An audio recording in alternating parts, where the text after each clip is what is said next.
enfin, on peut parler du coup de Alpha de Julia Ducournau, qui va être du coup le premier film que je vais traiter ce soir, évidemment. Ce soir, il est 17h38, hein. Mais en tout cas, je vais le traiter dès maintenant, puisque du coup, Alpha de Julia Ducournau, ça raconte quoi? Alors, en gros, ça se passe du coup dans les années 90, alors que une maladie qu'on ne nomme pas, le sida, qui prolifère un peu partout, qui touche majoritairement les homosexuels, c'est le sida, et à cette époque-là, où il y a beaucoup de paranoïa, le sida, où il y a énormément, des gens qui à la fois doivent pleurer leur mort et en même temps se cacher, etc., le sida, est actuellement en train de sévir, et du coup, on suit notamment l'histoire d'une jeune fille, du coup, Alpha, jouée par Melissa Boros, qui est une acteure, je crois, quasiment inconnue, qui en fait se fait un tatouage à une soirée, et sa mère, qui est urgentiste visiblement, se panique énormément et se dit putain, qu'est-ce qui se passe? Oui, alors d'ailleurs les gens, faites attention, il y a beaucoup de spoils qui sont un peu partout. L'interview Combini, de ce que j'ai compris, de Julia Ducournau, spoil énormément. Donc voilà, c'est tout à fait le cas. Donc voilà, ne regardez pas a priori l'interview de Julia Ducournau sur Combini si vous voulez pas trop être spoilé. Mais voilà, mais en tout cas, du coup, Alpha se fait un tatouage, et du coup, vu que sa mère est urgentiste, tout ça, elle a pas mal peur pour sa fille. Elle se dit mais si ça se trouve elle a attrapé quelque chose, et donc on peut pas trop savoir. Et donc on va faire des tests, on va voir un petit peu ce qui s'est passé, mais elle vit dans cette crainte. Et en plus, du coup, cette mère qui s'appelle Maman, sombrement Maman, accueille chez elle son frère, qui lui, visiblement est un ancien drogué, tout ça, mais en même temps avait visiblement également eu, plus tôt dans sa vie, cette maladie, le sida. Ce n'est pas le sida, hein, attention. Attention, hein, ce n'est pas le sida, puisque, alors déjà, le sida n'est jamais nommé. Ce qui au départ, alors, moi, l'a priori que j'ai, premièrement, c'est quand même que, personnellement, j'ai vu tous les retours à Cannes. Alors, j'attendais énormément le film, parce que je me suis dit, putain, un film qui, comme ça, traite d'une maladie. Alors, c'est aussi ça, c'est-à-dire que les premiers synopsis qu'on avait de ce dont je me souviens, ça disait, ouais, ça traite d'une maladie dans les années 90, et en fait, tout le monde a dit, bah oui, c'est le sida, et en fait, le truc, c'est que c'est pas tellement, de ce que j'ai compris, l'intention de Julia Ducournau, c'est plus de traiter de la maladie de manière générale, la maladie qui est exclue, donc bon, c'est le sida. Mais, mais c'est quand même beaucoup ça, et en vrai, je conseille énormément, alors encore une fois, un entretien qui spoil beaucoup, donc je vais pas beaucoup en parler, mais je conseille l'entretien de Tsunami de Julia Ducournau sur Alpha. Je trouve qu'il éclaire énormément de choses qu'on pouvait avoir, de questions qu'on pouvait avoir autour du film. Je trouve que c'est vraiment un excellent entretien, et full spoil par contre, hein, vraiment full spoil. Je préfère le prévenir évidemment, mais c'est un entretien qui est très important avec une cinéaste qui est visiblement est très importante actuellement. Et les premiers retours évidemment, l'entretien d'ailleurs en parle très bien. Les premiers retours à Cannes étaient divisé au possible. Vraiment, c'était tellement divisé. Enfin, vraiment, c'est ça qui est totalement fou. C'est-à-dire que, de ce que j'ai compris, les fans de Julia Ducournau qui attendaient beaucoup, soit ont été extrêmement conquis, soit ont trouvé que c'était la pire des merdes. Et les gens qui aimaient pas trop, généralement ont dit « Oh putain, c'est bien !» Ou alors on trouvait que c'était très mauvais. Mais voilà, mais en tout cas c'est un petit peu ça, même si voilà, il y a plein de retours différents, hein, j'ai envie de dire.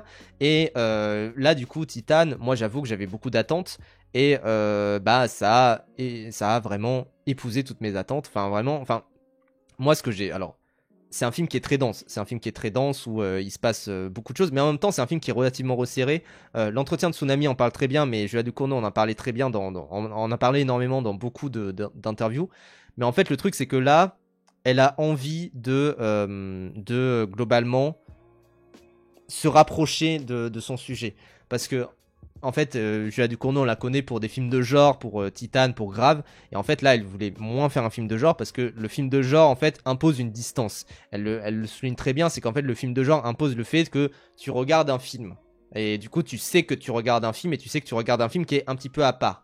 C'est un petit peu ce qu'elle développe. C'est une pensée qui, voilà, moi je souscris totalement à ça. Mais il y a quand même effectivement vraiment ce côté où, en vrai, là, il voulait faire un film qui était moins un film de genre. Julia Ducournau, on l'a beaucoup catégorisé dans le côté film d'horreur, film de genre, etc. Et elle s'en est extrêmement revendiquée. Je crois d'ailleurs, il y a une interview de Julia Ducournau qui m'avait fait beaucoup rire à l'époque. J'ai plus trop trouvé. Mais en gros, où on lui demandait est-ce que c'est dur de faire un film de genre en tant que femme? Et elle répondait c'est dur de faire un film de genre. Donc ça m'avait fait beaucoup rire à l'époque. Mais en tout cas, il y a quand même ce truc où Julia Ducournau, en fait, dans Alpha, déjà, et c'est encore une fois quelque chose qui est dans l'entretien de Tsunami, je vais vraiment vous le reconseiller parce que je trouve que c'est vraiment un très très bon entretien qui broie un petit peu qui dissipe un petit peu le brouillard qu'on peut avoir.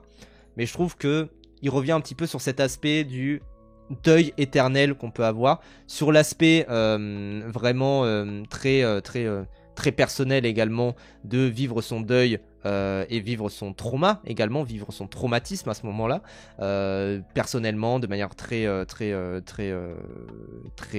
dans sa culture également, parce que rappel, hein, Julia Ducournau est moitié française, moitié kabyle, donc c'est vraiment quelque chose qui rentre dans l'aspect esthétique du film. Je vais d'abord parler, je pense, du film d'un point de vue purement parce que moi j'ai adoré, hein, je suis sorti de la salle, j'ai adoré, j'ai lu l'entretien, j'ai encore plus adoré presque, parce que j'avais un peu des points de flou où je savais pas exactement ce qui s'est passé, mais en même temps j'ai vraiment kiffé. En fait, l'interview quelque part m'a éclairci certains points, c'est pour ça aussi que je la conseille, hein, bien sûr. Mais du coup, ce que je peux souligner, c'est que personnellement, je suis sorti du film, je me suis dit ok, il y a un petit truc qui se passe au niveau des temporalités dans le film que j'avais pas tout à fait compris dans ce qui se passait. Et du coup, j'ai lu l'entretien, j'ai compris bien plus ce qui s'est passé.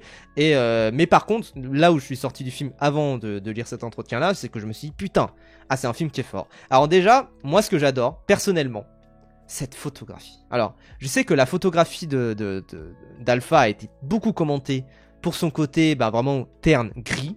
Je trouve que déjà, ça épouse parfaitement son sujet. Vraiment, alors parfaitement l'aspect esthétique de la chose, l'aspect vraiment horrible également. Parce que du coup, le film joue un petit peu, ça c'est un mini spoil mais ça va, joue un petit peu sur deux temporalités. Entre du coup une histoire passée entre du coup maman et son frère. Et également le présent du coup qui est tout gris, etc. Et l'histoire passée entre maman et son frère, où t'as également du coup maman qui est en train de faire des opérations médicales, tout ça, est particulièrement orangé, plus solaire, mais en même temps un peu oppressant, parce qu'il y a ce côté forcément un petit peu chaud, j'ai envie de dire, et la chaleur qu'on peut associer également au côté très canicule, j'ai envie de dire.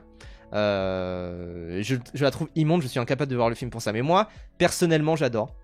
Ah oui, on peut considérer ça comme moche si on est bandeur de, je sais pas, des beauty of machin, des belles photographies entre guillemets. Moi personnellement, je trouve que c'est absolument magnifique parce que déjà cette photographie aussi terne, ça fait ressortir le rouge du sang parce que le personnage du coup, je vous l'ai dit, il vient de se faire tatouer, ce qui d'ailleurs me fait très très mal parce que personnellement, ça fait longtemps que je me suis pas fait tatouer, mais en fait la cicatrisation et tout comme ça qui est assez compliqué, le fait que ça soit un tatouage un peu fait à la schlag entre guillemets. Ah putain, ça m'a fait vraiment là-dessus c'est des points un petit peu douloureux, mais globalement, d'ailleurs voilà, trigger warning pour ceux qui attendent des trigger warnings de ça. Seringue, sang, vomissement, et en vrai pas grand chose d'autre. Enfin voilà, seringue à la fois pour il y a des moments avec des vaccins, tout ça, il y a des moments vraiment et il y a des moments aussi de prise de drogue, donc voilà, avec des seringues, etc. Et il y a du body horror, et il y a du body horror que je peux pas trop spoiler mais c'est vraiment des trucs, c'est imprévisible je pense qu'on peut se le dire. Donc voilà, c'est un peu les gros trigger warning pour ceux qui seraient avides de tout ça, mais globalement ça reste un film qui est assez approchable, hein, je pense qu'on peut se le dire. Et en vrai, enfin là où je veux en venir, c'est que moi j'adore cette saturation là. Je vois l'idée de jeu PS3 tout ça. D'ailleurs c'est intéressant ta remarque, mais je vois l'idée du c'est très terne, c'est tout gris, etc. Mais en fait ça rentre dans quelque chose qui pour moi est la plus forte idée du film. Et c'est une idée qui moi personnellement presque m'a fait chialer, hein, quand je me suis aperçu de ce que c'était. C'est que en gros, c'est un truc qu'on voit assez rapidement dans le film, donc j'en parle comme ça. Les personnes atteintes du coup du virus dans le film, voilà, c'est la frame que je cherchais. Les personnes atteintes du virus dans le film se décomposent et en fait se solidifient comme du marbre. C'est-à-dire que en fait progressivement elles ont presque un peu, c'est un peu son hommage d'ailleurs au cinéma de genre, hein, j'ai l'impression. C'est ce côté où en fait il y aura plein de personnes qui seront maquillées, mais progressivement, juste une partie de la tête, une partie de l'épaule, etc. Et en fait, globalement, le corps se rédifie, un peu comme avec le tétanos ou quelque chose du genre. Et moi, je trouve ça comme idée, mais génial. Enfin, vraiment, je suis devant le film et je voyais les corps comme ça et je me suis dit, putain, c'est comme ça que tu représentes la maladie. C'est incroyable. Parce que du coup, alors, la maladie se voit visuellement, ce qui est un peu, ce qui l'éloigne d'ailleurs du sida, ce qui d'ailleurs éloigne toute la polémique autour du film oui, c'est la représentation du sida. Bah non, le sida ne se voit pas, a priori. Il est invisible. c'est un virus invisible. Mais là, du coup, il se voit par des mécaniques structurelles, par des mécaniques corporelles. Donc voilà. Et surtout, alors, je trouve que dans Alpha, c'est un petit peu ce qui m'a perturbé.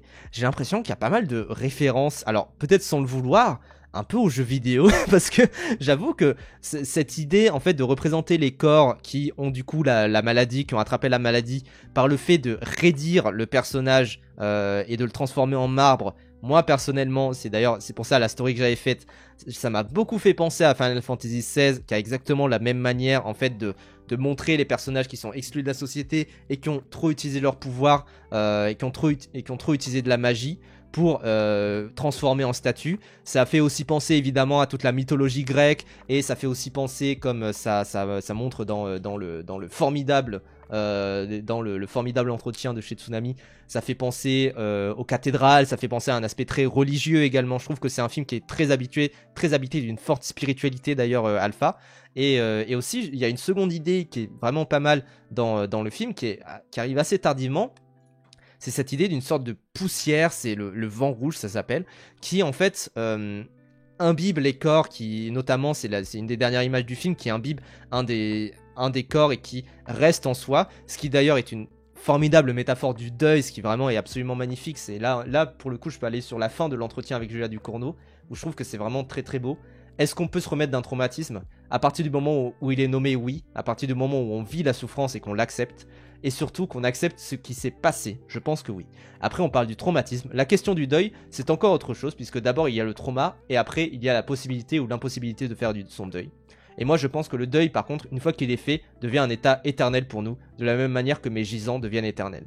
Ce n'est pas quelque chose de temporaire. On dit faire son deuil comme si c'était un proverbe, comme si c'était une période de notre vie, alors que tu changes d'état, ça dure jusqu'à la fin de ta vie. C'est une nouvelle mutation, un autre toi, une autre manière d'aborder le monde. Et je trouve que quand on regarde particulièrement ça dans Alpha, je trouve que c'est vraiment très, très percutant. Et là où je voulais en venir, c'est que c'est là où moi mon cerveau fan de jeux vidéo a totalement vrillé, c'est que je me suis dit, mais en fait c'est très similaire par exemple à Kratos qui dans God of War porte les cendres de sa femme et de sa fille qu'il a tué lui-même, et ça c'est quelque chose qui est très marquant parce que de base, hein, d'ailleurs les gens Kratos before j'ai envie de dire, de base les gens, Kratos est noir. Et oui, vous pensez jouer un blanc, mais non, il est noir. il est caucasien, hein, par contre, il vient du Caucase, mais il est noir. Et globalement, en fait, comme il a tué sa famille, il est condamné à porter éternellement les cendres de sa fille et de sa mère. Et en fait, moi je trouve que c'est vraiment quelque chose qui, je trouve, rentre vraiment dans les thèmes particulièrement de Alpha. C'est-à-dire qu'il y a deux thèmes principaux dans Alpha, effectivement, comme le mentionne là Julia Ducournau dans son entretien, c'est le traumatisme et le deuil. Et comment se relever de tout ça, comment se relever d'un traumatisme. Est-ce que c'est possible de le faire? Est-ce que c'est possible de se relever d'un deuil? Est-ce que c'est possible de surmonter un traumatisme comme ça? Une forme également de paranoïa, du coup, vu que quand on est traumatisé, on a une paranoïa constante de perdre l'autre. On n'accepte pas presque de perdre l'autre. Et je trouve que ça rentre vraiment dans... C'est pour ça que je le compare pas mal à ces jeux-là. C'est que je trouve que Final Fantasy XVI et God of War abordent vraiment excellemment bien ces thèmes du rejet, ces thèmes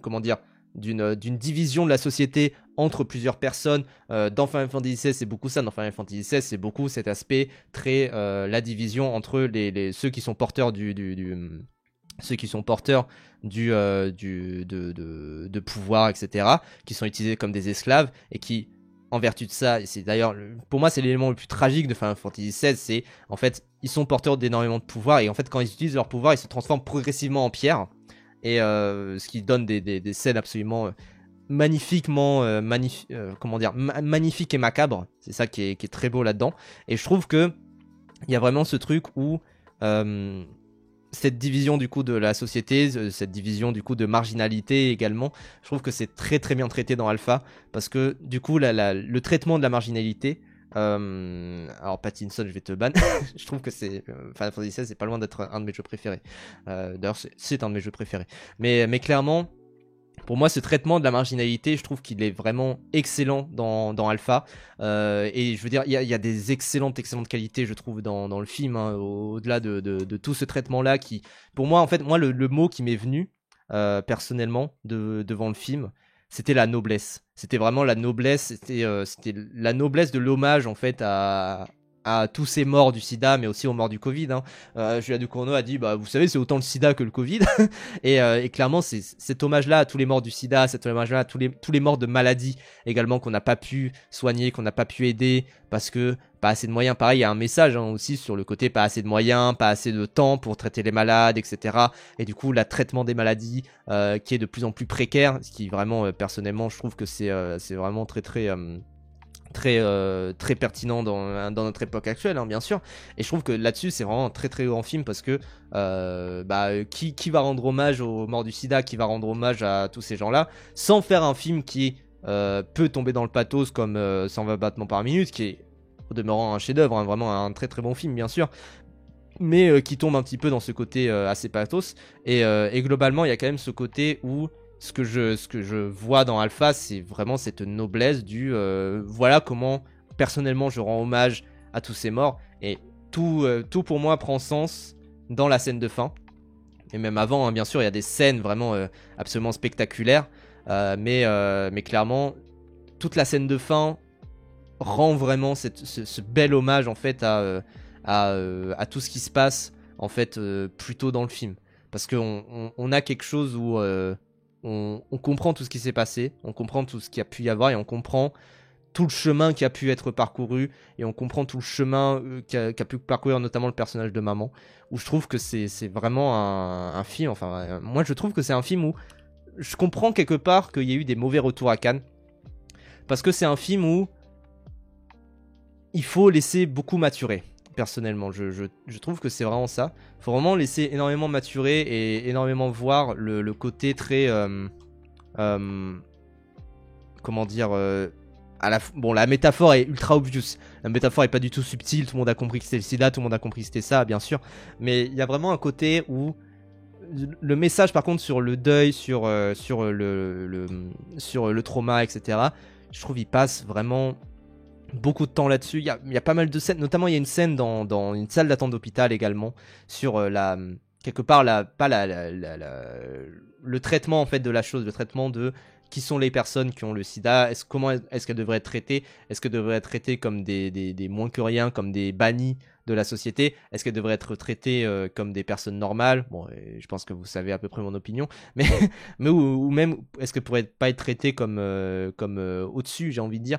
Enfin il y a plein de manières comme ça de voir la maladie, de voir le trauma, de voir les personnes exclues de la société, et clairement c'est là où je trouve que le film prend sa beauté, c'est clairement dans cette représentation assez de la marginalité quoi.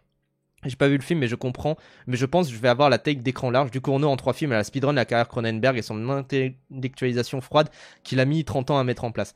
Alors là où je suis pas d'accord, c'est que pour moi Alpha c'est pas un film d'intello entre guillemets, c'est un film très sensoriel hein. C'est un film extrêmement sensoriel, c'est un film où vraiment pour le coup je pense pas que ce soit un film où personnellement je pense que c'est un film qui va toucher quasiment tout le monde, surtout les personnes qui ont connu l'époque sida hein. Moi personnellement je l'ai vraiment pas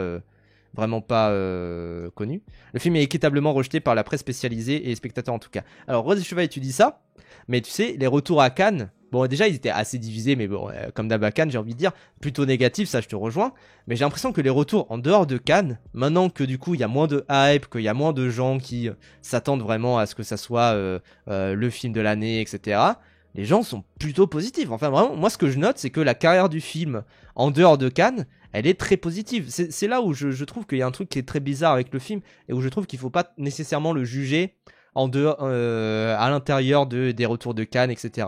Les retours à Cannes, de toute manière, Rosé Chevalier, toi tu mentionnais Eddington. Eddington a été massacré à Cannes, hein, vraiment, mais aussi parce que, généralement, les films qui demandent des discussions après, j'ai envie de dire, bah en fait à Cannes c'est vraiment compliqué parce que tout le monde se dit ah bah non après je vais à telle soirée avec machin, etc. Donc c'est vraiment assez complexe quoi.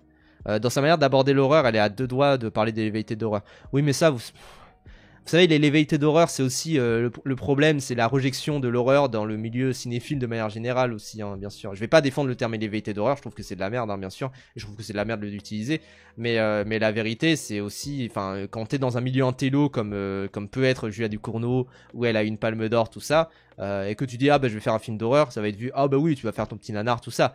Non, elle a un profond respect pour l'horreur. En vrai, elle en a parlé, elle a parlé autant des films bis, des films de genre, etc. dans sa première interview dans le vidéo club de Combini. Mais clairement, c'est quelqu'un qui kiffe l'horreur de tout bord, j'ai envie de dire, et de tout genre. Et c'est pour ça que pour moi, ce alpha, encore une fois, cette manière qu'il y a de montrer des personnes qui parfois sont dehors en fait, il y a toute une scène qui est d'ailleurs très drôle parce que il y a deux apparitions qui m'ont surpris au niveau des acteurs. Il y a une scène où il y a oui bah Rosé Chevalier, c'est le TikTok que j'ai fait. Mais mais mais il y a une scène en fait devant avec genre la CPE de son lycée, tout ça, après un incident, en mode ah bah du coup voilà, il y a pas d'exclusion qui est possible. Enfin, il y a vraiment le déni presque de la mère du bah ma fille a aucun problème, etc. Et en même temps, c'est assez compréhensible aussi de son point de vue, bien sûr. Et en fait, le CPE, c'est François Rollin. Et moi, j'étais en mode, putain, François Rollin dans un film de Jules Ducournau. Enfin, vraiment, c'est assez dingue. Et la deuxième scène, c'est la scène auquel je pense. C'est une scène, en fait, où il y a le videur de l'hôpital qui est joué, du coup, par Driver, de Roule avec Driver. Ça là aussi où je me suis dit, putain, waouh. Mais clairement, c'est... en fait, les personnes en dehors de l'hôpital, qui sont, du coup, des malades, sont filmés un peu au niveau des comportements, au niveau de comment ils agissent, tout ça, un peu comme des malades, un peu comme des malades, ça ok, un peu comme des drogués par moment, ça ok, mais un peu aussi comme des zombies. Et ça m'a pas mal intrigué, c'est que je me suis dit, en fait, j'ai l'impression que c'est la manière pour Julia Ducournau de rendre hommage finalement aux films de genre, aux films vraiment plus cinéma bis, etc. C'est en fait de parler de ces personnes-là un peu comme des zombies, un peu comme des personnes marginalisées. Le zombie a toujours de toute manière été une figure du marginal, une figure qui ne rentre pas dans la société de consommation, etc. Ou qui y rentre pleinement et qui du coup devient aliéné, tout ça. Et là, pour traiter du coup les personnes atteintes du sida, je trouve que c'est juste une scène, parce que si c'était juste cette scène-là, je trouverais ça vraiment désastreux, parce que je me disais, putain, mais traiter les personnes atteintes du sida, ou atteintes de maladies, hein, bien sûr, de manière générale, comme ça, c'est assez déplorable. Mais en fait, comme il y a d'autres discours, notamment cette scène dans la salle d'attente, notamment cette scène de la piscine également, qui parle des personnes marginalisées, d'un point de vue également de la parano, bien sûr. Et clairement, pour moi, c'est assez bah non, mais c'est ça Poisson, c'est à dire que si c'était juste ça, je trouverais ça désastreux, mais là comme il y a tout un discours, il y a tout un film, il y a pas juste une scène, comme il y a tout un discours où et aussi c'est compréhensible presque que ça soit des personnes qui agissent un peu comme des zombies, mais comme il y a tout un discours autour, je trouve que c'est vraiment assez pur quelque part. Et par contre là où je veux en venir aussi, c'est que pour moi par contre il y a un petit défaut, c'est que autant alors Golshifteh Farahani, magnifique, continuez comme ça, comme ça madame au niveau du jeu, c'est génial. Melissa Burrows m'a beaucoup époustouflé. Finnegan Oldfield, il a une petite scène qui est censée me faire rire, qui est censée me faire pleurer, mais qui m'a un peu fait rire malheureusement dans son jeu, mais en même temps bon, c'est peut-être un rire nerveux, donc ça veut rien dire. Et par contre, là où je suis plus perplexe, il joue plutôt bien, mais Tahar Rahim, je sens que, je sais pas, je sens qu'il a vraiment voulu tout donner, entre guillemets, et qu'il joue le drogué comme les caricatures des années 90. J'avoue que j'étais pas rentré dedans. C'est vraiment, je suis pas rentré dans son jeu du tout.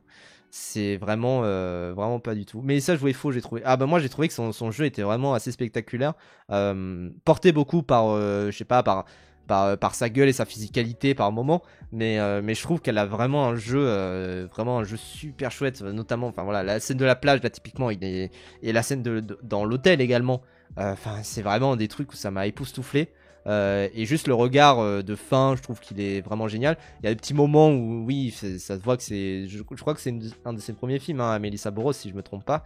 Mais parce que elle est toute jeune, hein, bien sûr. Mais clairement, je trouve qu'elle joue très très bien. Mais par contre, ouais, t'as Raïm dans le rôle du coup de Amine.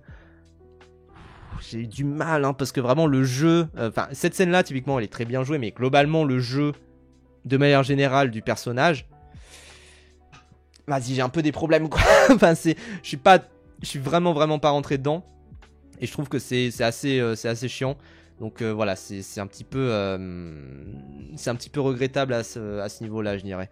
Mais bon, en tout cas, il joue pas non plus comme une tanche, j'ai envie de dire. Mais un petit peu de mal, quoi. Mais bref. Encore une fois, du coup, et juste, je le note du coup pour Vrat qui est dans le chat, il y a un formidable entretien de Julia Ducournau avec notamment avec l'équipe de Tsunami qui revient énormément sur plein d'aspects du film, sur plein de séquences. C'est vrai que j'ai pas parlé typiquement de la séquence avec Tame Impala parce qu'elle est assez spéciale et que, encore une fois, ça revient dans le côté hommage au film d'horreur, la séquence avec Tame Impala quand ça se passe dans une boîte de nuit, un peu sur un stade de foot, etc. Ça revient dans un côté très et la vie continue, mais en même temps dans un truc du passer du bon moment ensemble, et aussi le côté freak show qui quand même, encore une fois, si c'était que ça, ça serait vraiment déplorable, mais comme il y a aussi une noblesse dans le traitement de ces personnages atteints de cette maladie là, je trouve que clairement il y a un truc qui rentre dans une beauté assez folle, où en fait du coup analyser la scène comme ça de but en blanc, on se dit wow putain, c'est vraiment traité comme des marginaux chez qui il faut pas traîner. Mais en fait, comme tu les connais avant et qu'on a appris à les humaniser, j'ai envie de dire, ces personnes-là qui pourtant sont rejetées par toute la société, et ben clairement, on apprend à voir la beauté dans le côté très film de genre et très comment dire, très marginal, quoi. Donc c'est pour ça que pour moi cette scène-là, elle est très réussite, et c'est très réussi qu'elle arrive quasiment vers la fin, vers le dernier tiers peut-être du film. Donc clairement, et pareil aussi, pour parler peut-être un petit peu des défauts, un peu trop de musique. Vraiment, c'est un petit peu ce que j'ai ressenti devant le film, c'était de me dire putain, il y a un poil trop de musique. Un poil trop, mais en même temps ça m'a pas trop gêné, un poil trop de ralenti. Montage excellent, je trouve. Mêler les deux temporalités qui permettent en fait vraiment d'entraver, enfin de montrer tout un discours vraiment magnifique autour de ce qui se passe. C'est vraiment génial. Et je trouve que c'est vraiment très très bien mené. En plus, les passages du coup de l'un à l'autre, je trouve qu'il y a des beaux moments de montage bien trouvé. Moi, c'est un truc que j'apprécie particulièrement, c'est quand il y a des moments de montage bien trouvé où je me dis putain, là ça c'est bien monté. Je sens que le monteur a bien aimé ce qu'il a fait. Enfin, vraiment, c'est un truc que je ressens beaucoup devant certains films. Et je trouve que là-dessus, dans Alpha, c'est vraiment pixel, c'est très très bien fait. Donc, clairement, pour moi, Alpha, c'est une réussite. Je vais me chercher de l'eau, pardon. Mais Alpha, c'est une réussite et c'est un film à voir. Je trouve que c'est un film où il faut en débattre, où il faut en parler. Mais je pense que ça va être un futur classique d'ici quelques années. Et du coup, on peut passer à la suite avec le deuxième film que j'ai vu. Alors, je l'ai vu il y a un petit temps, donc je vais essayer de me baser sur mes souvenirs quand même, mais je l'ai vu il y a un petit temps. Valeur sentimentale du coup de Joachim Trier. Alors, si je me souviens bien, encore une fois, Valeur sentimentale, c'est donc un film qui parle du coup d'une jeune actrice qui est une fille d'un grand cinéaste. Elle vit dans la maison familiale et le grand cinéaste a eu sa grande carrière, etc.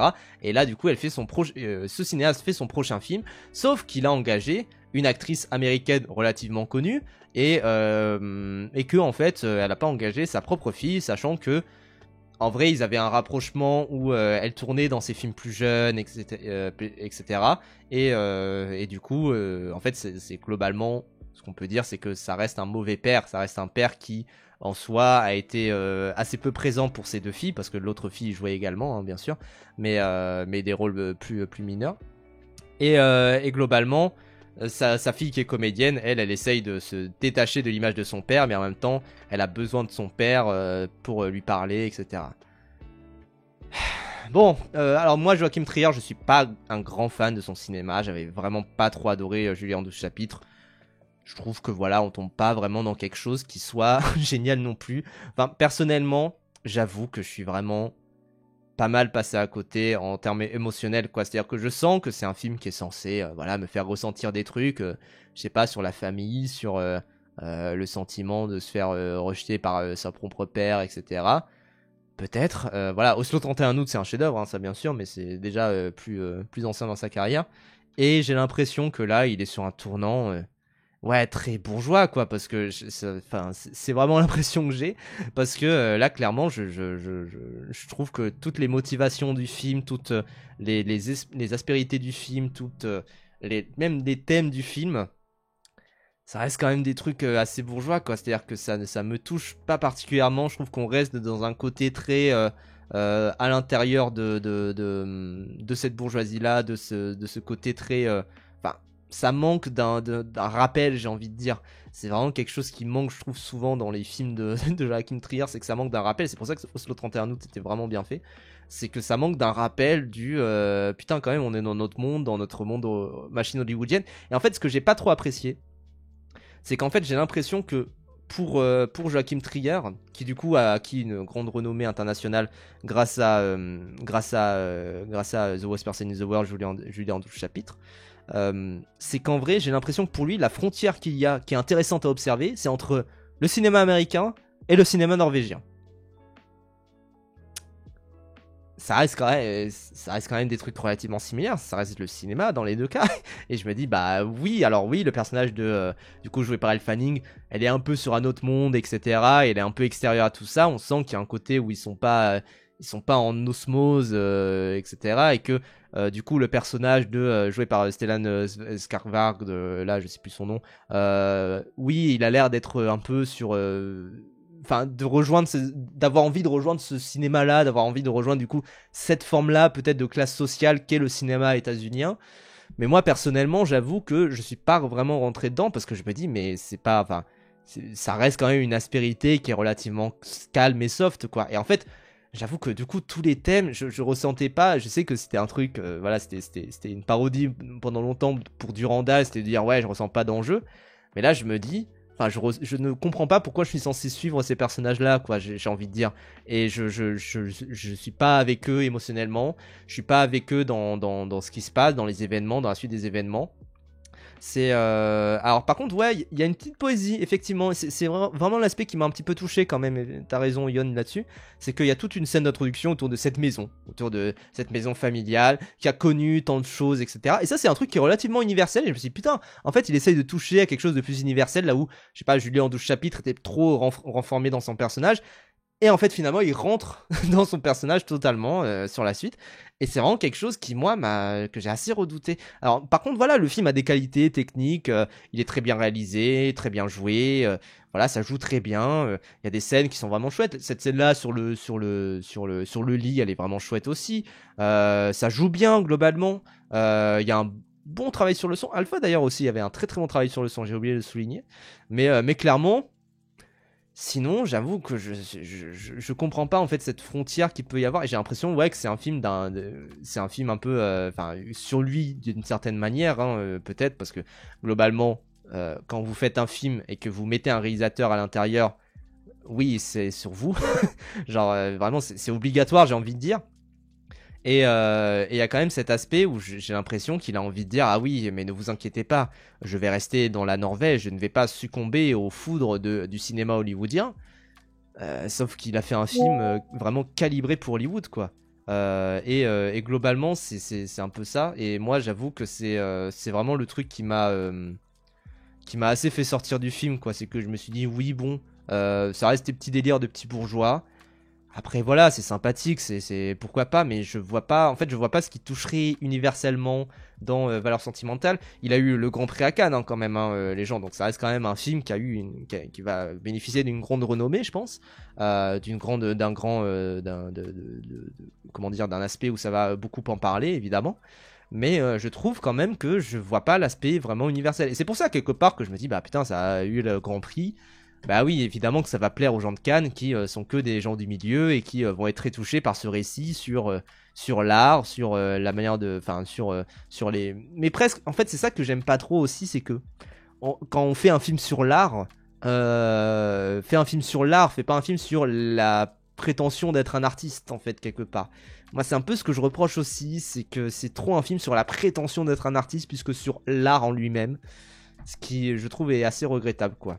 Et pendant ce temps, le tourneur parle complètement officiel. Bah oui, et pour le coup, le tourneur, ça parle vraiment. Enfin, du coup, l'Aventura, putain, waouh, il était vraiment assez spectaculaire. Et je me dis, putain, mais ça, c'était en.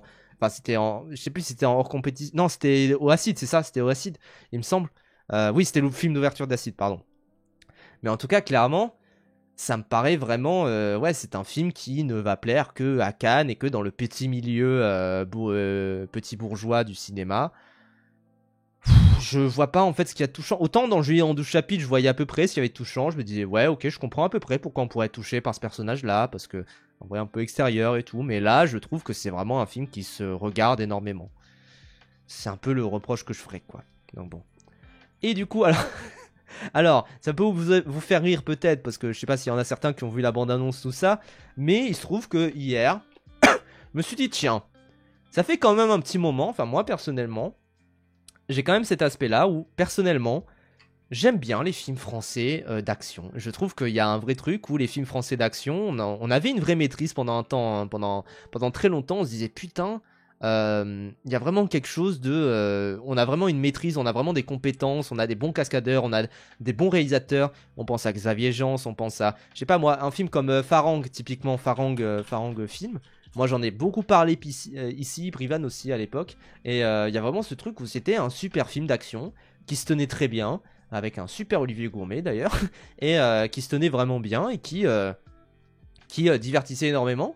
Le problème qu'il y aura peut-être dans Les Orphelins, c'est qu'il y a John Wick qui est passé derrière. Et en vrai, du coup, pour raconter du coup le plot de Les Orphelins, et pourquoi j'ai voulu aller le voir, c'est que en gros les orphelins du coup c'est deux personnes qui étaient placées en foyer, qui ont grandi en foyer comme John Rachid et qui en fait vont voir va y avoir la mère du coup d'une fille qui est la mère qui était placée dans ce foyer là qui va décéder et qui était très très proche du coup de ces deux personnes là, Driss et Gabriel. Et Driss et Gabriel qui ont en fait le portrait du deux personnes qui ont grandi ensemble mais qui maintenant ont des portraits opposés.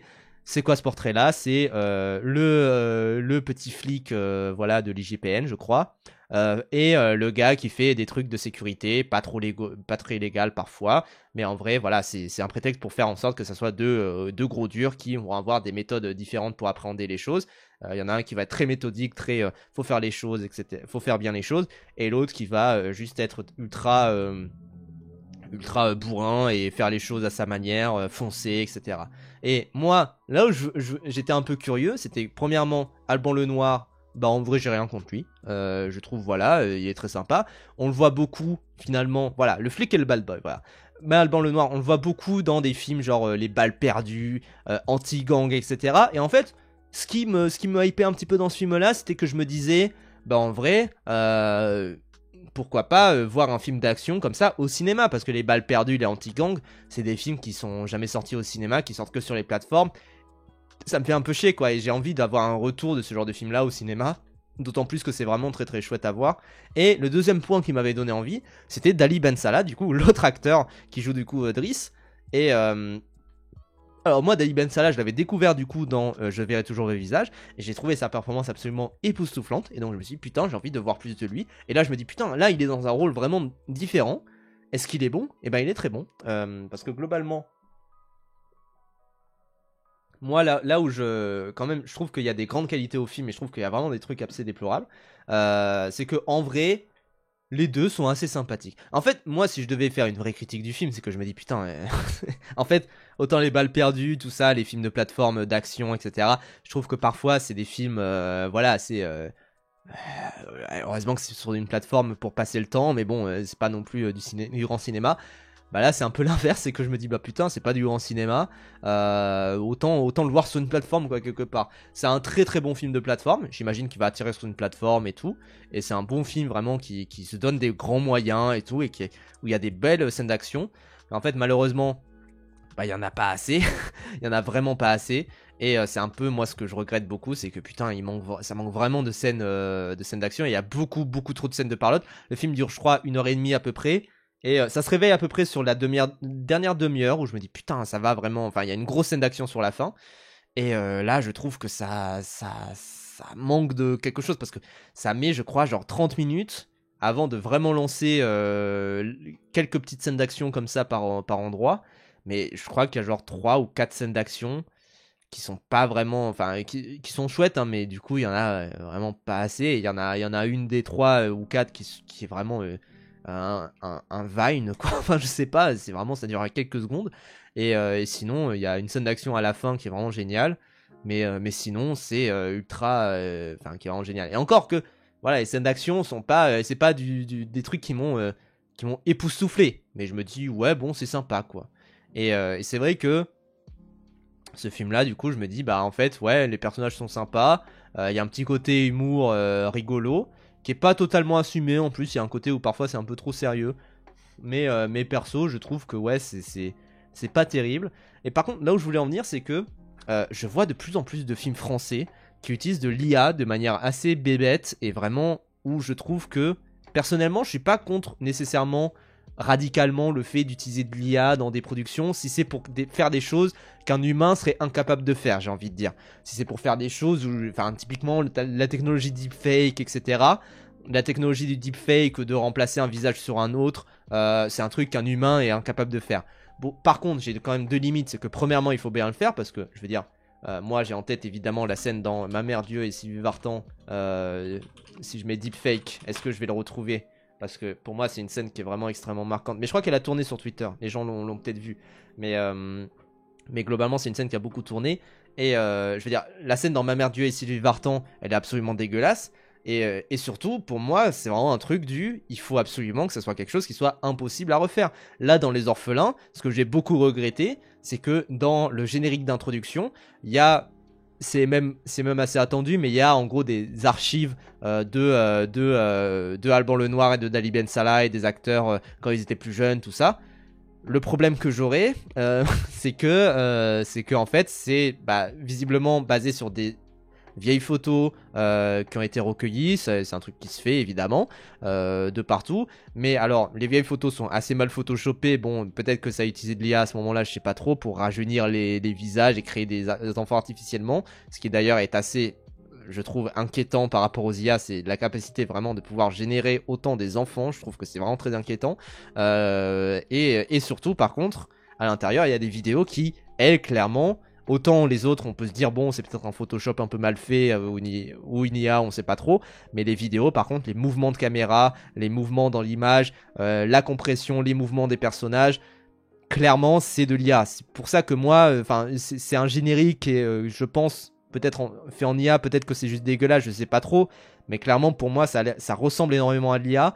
Et je trouve que c'est assez regrettable parce que je veux dire, ce genre de contenu-là, t'engages 2-3 gosses, tu fais des petits trucs dans leur coin, ça prend une petite journée de tournage, ça rémunère un gosse, et puis c'est tout. Et au bout d'un moment, moi, le problème que j'aurais, c'est même pas un côté de oui, vous avez été, oui, vous avez pas voulu payer un tel, etc. Parce que moi, c'est pas un problème monétaire. C'est plus un côté où je trouve que ça fait cheap. Du coup, forcément, ça fait, tu n'as pas voulu travailler, tu n'as pas voulu un minimum avoir une idée et tu as voulu prendre la première solution qui t'est venue en tête. Et moi, quand je vais voir un film de cinéma, j'ai pas envie de voir les premières idées qui viennent en tête de la part d'un réalisateur ou d'un acteur ou d'un producteur. J'ai envie de voir en fait quelque chose qui soit vraiment percutant, où je sens que c'est quelque chose que je peux pas avoir chez moi. Et quand je vais voir un film, alors évidemment, tout le reste du film est pas fait en IA, j'ai pas l'impression qu'il y ait des aspects faits en IA. Mais je me dis que quand je vois un film et qu'il y a quelques plans comme ça qui sont faits en IA, je trouve que ça n'honore pas la prestance de la salle de cinéma, quoi. Je paye un film, j'ai pas envie de voir des films en IA quand je vais voir un film et que je vais payer pour voir un film, quoi, clairement. Donc c'est pour ça, même si c'est un petit aspect, même si c'est 2-3 plans, et que en plus c'est des trucs qui sont vraiment faisables facilement par des artistes, en prenant même sa caméra chez soi, tout ça. Vas-y, quoi, ça me paraît vraiment assez déplorable, quoi. Et c'est pour ça que moi, c'est une mode que je vois de plus en plus, j'ai l'impression, dans le cinéma, d'utiliser de l'IA même pour faire des petits plans de remplacement, tout ça. Et je trouve que même pour des petits plans de remplacement, même pour des plans larges, des trucs du genre, pour des plans de coupe, pour des plans, comment dire, pour des plans hélico qu'on pourrait pas filmer, tout ça, La vérité, il y a plein il y a plein de manières de filmer ça. Surtout en 2025, où il y a plus besoin aujourd'hui de louer un hélico pour filmer un plan de ville. Tu fais circuler un drone et puis voilà. Mais, euh, mais actuellement, ce que je regrette, c'est vraiment que ouais, ça fait cheap quoi. Enfin, tout ce que je voyais là du générique d'intro, je me suis dit putain, wow, le film il fait cheap du coup. Enfin, ça, ça, ça, ça marque un peu au fer rouge le fait que le film avait pas tant de budget que ça pour faire ce qu'il voulait faire quoi. Ce qui est un petit peu regrettable, quoi. Donc bon. Moi, je vous avoue, voilà, Les Orphelins, c'est pas le film que j'ai envie de vous conseiller en salle, du coup, hein, à cause de cet aspect-là, mais aussi à cause de plein d'autres aspects. Les scènes d'action sont pas géniales, il y a un peu trop de ralentis par moment, ça m'a un peu saoulé. Dans Alpha, il y a des ralentis, mais je trouve qu'ils sont bien faits, ils sont assez nobles, encore une fois, ça rentre dans cette idée-là. Mais je trouve que, ouais, dans Les Orphelins, en fait, il y a trop de trucs où même d'un point de vue filmique, c'est pas non plus génial. Et je trouve que ouais, c'est pas incroyable quoi. Enfin voilà. C'est un petit peu ce que je regrette personnellement.